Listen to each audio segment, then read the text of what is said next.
publicité, etc., etc. Il y a donc là un enjeu fort de gestion de son espace privé de formation. Alors, comme toute chose, ça ne va absolument pas de soi.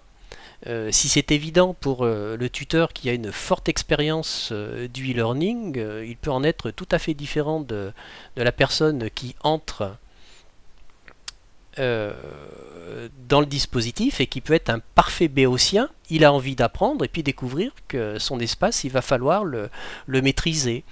Si vous êtes marié, si vous avez des enfants, dire qu'à un moment donné, vous neutralisez un espace. Alors si on regarde les designers, bon, en fait, ils s'occupent pas spécifiquement de cette salle d'apprenance dans la maison. Ils s'occupent des cuisines, ils s'occupent des salles de bain, ils s'occupent des chambres, et je pense que c'est un des champs à investir pour fluidifier les espaces de formation.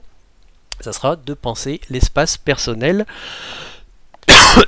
en relation avec le e-learning. Alors je vais continuer. Après l'espace privé, on a bien, enfin, j'espère avoir fait toucher du doigt cette question sensible de l'aménagement de l'espace privé de l'apprenant, mais il en va de même pour le tuteur aussi. On va partir du principe qu'il a ce minimum de compétences requises pour pouvoir gérer au mieux son espace privé. Alors là-dessus, on pourrait développer en disant que les effets de crise, le fait que l'on habite en ville et que le prix des loyers s'élève, on a des appartements de plus en plus petits et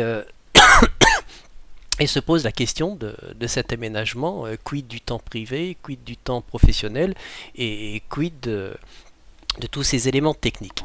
Alors l'espace professionnel n'échappe pas à cette évolution des espaces.